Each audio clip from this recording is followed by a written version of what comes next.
warahmatullahi wabarakatuh. Halo teman-teman, untuk kalian yang masih bingung cara mengolah data menggunakan SPSS, disimak dengan baik ya videonya.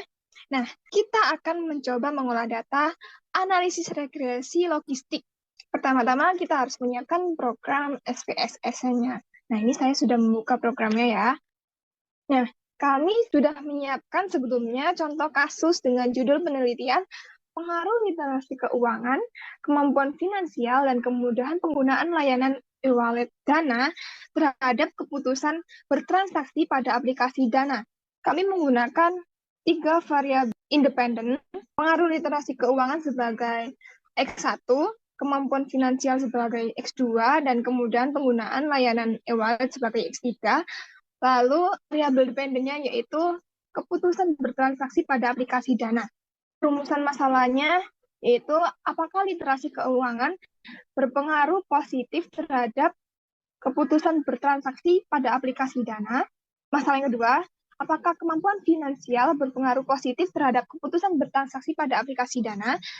Masalah yang ketiga, apakah kemudahan penggunaan layanan e-wallet berpengaruh positif terhadap keputusan bertransaksi pada aplikasi Dana.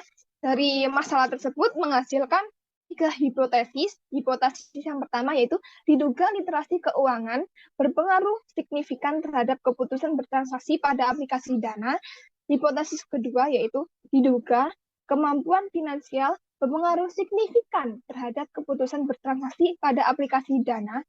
Adapun populasi yang digunakan dalam penelitiannya ini yaitu masyarakat berusia 17 sampai 33 tahun yang sudah pernah menggunakan aplikasi e-wallet Dana, serta sampel yang kami peroleh yaitu berjumlah 53 responden. Jenis data yang digunakan yaitu kuesioner, metode kuesioner sebagai pengumpulan data primer.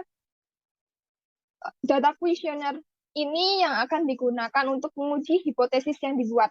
Lalu teknik pengambilan sampel yang digunakan dalam penelitian ini yaitu proportive sampling dengan kriteria yang telah ditetapkan, yakni masyarakat pengguna aplikasi e-wallet Dana dan sudah pernah melakukan transaksi pada pembayaran melalui aplikasi Dana. Nah, berikut ini data yang kami peroleh dari pertanyaan-pertanyaan variabel X1, karena jumlah pertanyaannya itu lebih dari 1. Jadi harus dijumlahkan terlebih dahulu.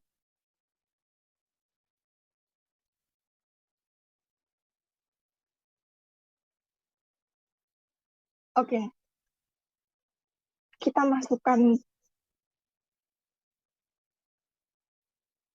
Oke, selanjutnya kita harus memasukkan data sampelnya ke program SPSS-nya. Ada berbagai cara, ada cara manual, di copy paste, ini datanya ke sini, ada cara otomatis ya, dengan cara ini ya, kita klik file, habis itu open, lalu ke data, lalu kita ubah tipe filenya jadi XLS, XLSX. Nih, setelah itu kita cari filenya ini di mana letaknya. Ini aku udah nemu filenya, nih ya. Lalu klik open. Oke. Kalau pakai cara yang otomatis tadi, langsung muncul datanya di data view sama variable view. Kalau di copy paste itu, kalau di copy paste ini, copy paste, variable view-nya itu kita isi sendiri. Kita cek dulu apakah udah benar.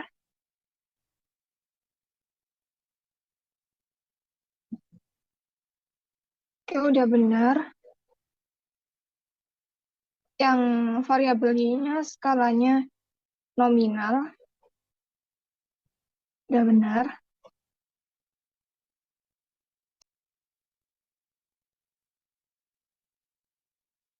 Lalu kita klik analyze. Lalu kita pilih yang regression. Lalu kita ke binary logistik. Nah, ini kan ada dependent sama independen kan harusnya. Kita isi dulu dependennya. Dependennya kan Y, kita klik ya. Lalu yang independennya kita pilih ini. Nah, langsung kita add tiga-tiganya. Nah, ya. Oke, udah paham? Perhatikan dengan baik ya. Lalu kita klik option. Kita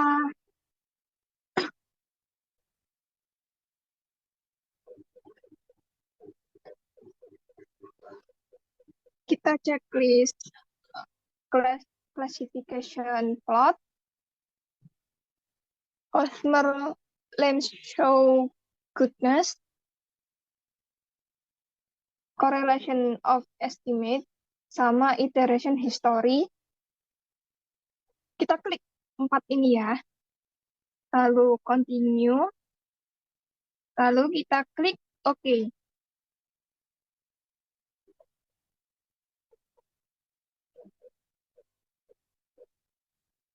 Oke.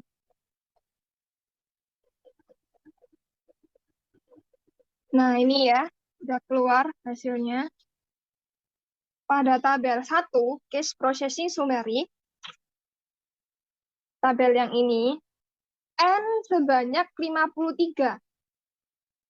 N sebanyak 53 ini artinya kami menggunakan data sampel sebanyak 53 data untuk dijadikan sampel.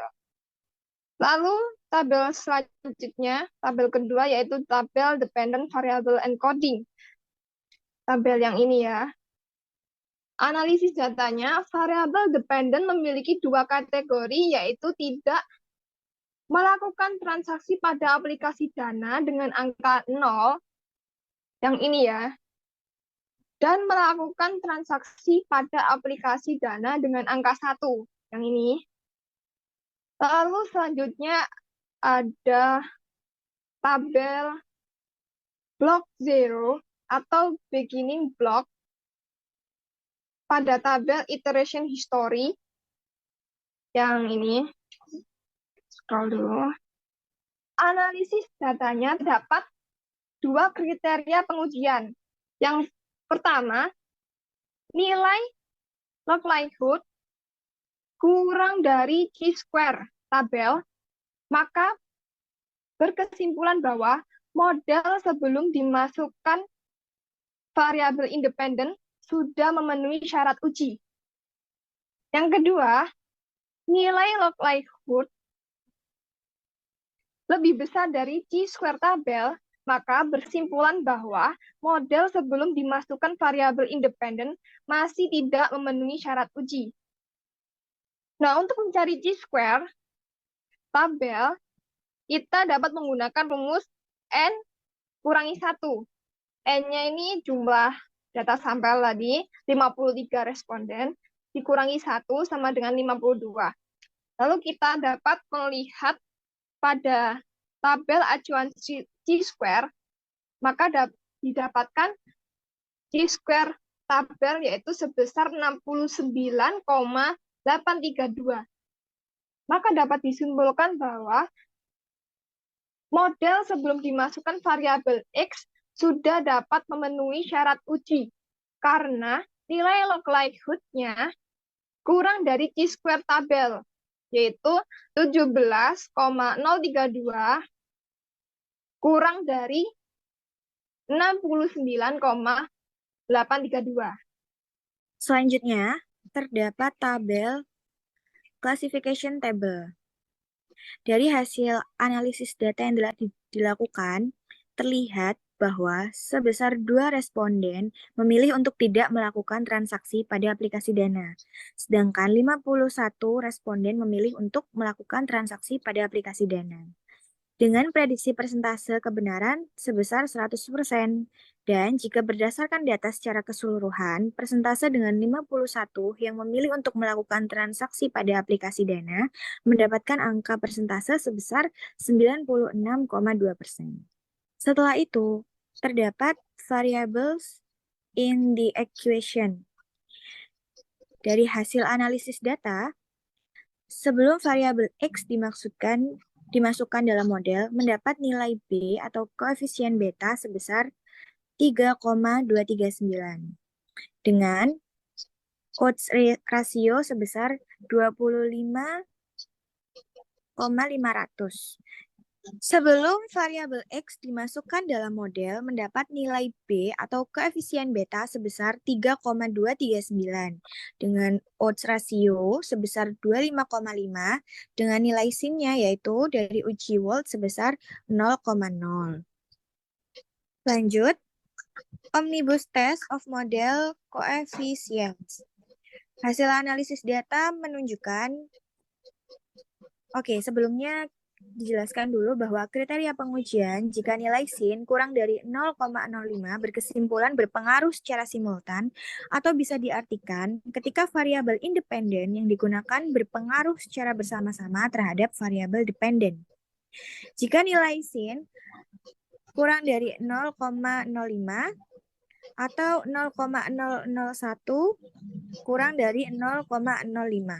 Berkesimpulan bahwa ketika variabel independen yang digunakan berpengaruh secara simultan atau secara bersama-sama terhadap variabel dependen. Pada tabel Hosmer and Lemeshow test, dengan hipotesis yang pertama yaitu model yang berbentuk cocok dengan pengamatan. HA-nya yaitu model yang terbentuk tidak cocok dengan data pengamatan. Dari hipotesis di atas, maka kita tentunya tidak bisa menolak hak 0 agar model yang berbentuk bisa cocok dengan pengamatan. Dasar pengambilan keputusan, jika nilai sin Hosmer and Lemeshow test lebih besar dari 0,05, maka H0 diterima. Akan tetapi jika nilai sin Hosmer and Lemeshow test kurang dari 0,05, maka HA diterima. Yang analisisnya adalah dari tabel output SPSS Hosmer and Lemeshow test di atas terlihat bahwa nilai sin sebesar 1. Nilai tersebut lebih besar dari alfa penelitian 1 atau lebih dari 0,05. Maka jelas dapat menerima H0 yang artinya model sudah cocok dengan data observasi sehingga model regresi logistik ini layak untuk digunakan dalam tahap lebih lanjut. Sehingga pada variables in the equation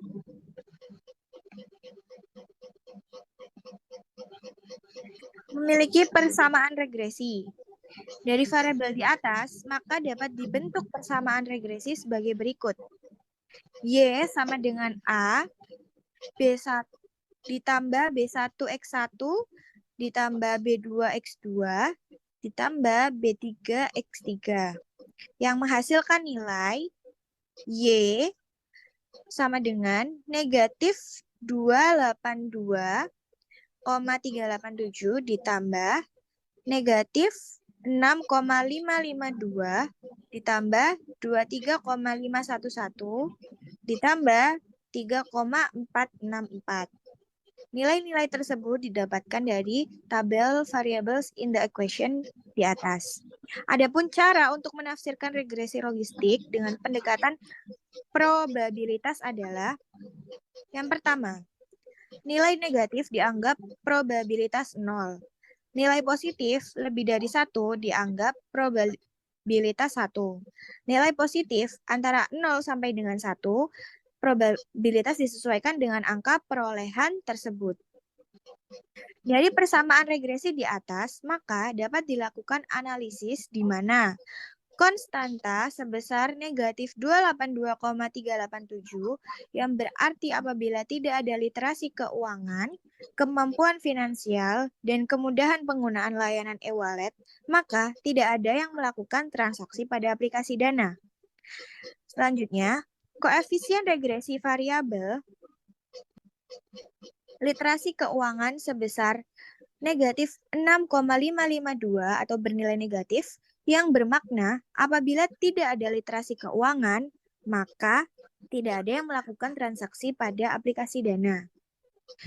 Selanjutnya, koefisien regresi variabel kemampuan finansial sebesar 23,511 bernilai positif, yang bermakna bahwa setiap ada kemampuan finansial, maka ada kemungkinan seseorang melakukan transaksi pada aplikasi Dana. Dan koefisien regresi variabel kemudahan penggunaan layanan e-wallet menunjukkan persentase sebesar 3,464 bernilai positif yang bermakna bahwa setiap terjadi kemudahan penggunaan layanan e-wallet, maka ada kemungkinan seseorang melakukan transaksi pada aplikasi Dana. Selanjutnya, tahap pengujian hipotesis. Kriteria dari pengujian ini yaitu jika nilai sin kurang dari 0,05 berkesimpulan berpengaruh secara parsial. Hasil analisis data, variabel literasi keuangan memiliki nilai sin sebesar 0,998 lebih besar dari 0,05 yang dapat disimpulkan literasi keuangan tidak berpengaruh secara parsial terhadap keputusan bertransaksi pada aplikasi Dana atau hipotesis 1 ditolak. Yang kedua, variabel kemampuan finansial memiliki nilai sin sebesar 0,993 atau lebih besar dari 0,05. Berkesimpulan, kemampuan finansial tidak berpengaruh secara parsial terhadap keputusan bertransaksi pada aplikasi Dana atau hipotesis 2 ditolak. Selanjutnya, variabel kemudahan penggunaan layanan e-wallet memiliki nilai sin sebesar 0,997 atau lebih besar dari 0,05. Yang dapat disimpulkan bahwa kemudahan penggunaan layanan e-wallet tidak berpengaruh secara parsial terhadap keputusan bertransaksi pada aplikasi Dana atau H3 ditolak. Berikut merupakan, itu adalah tahap-tahap analisis regresi logistik dan interpretasi menggunakan program SPSS. Semoga video yang kita buat bermanfaat. Kami akhiri, wassalamualaikum warahmatullahi wabarakatuh.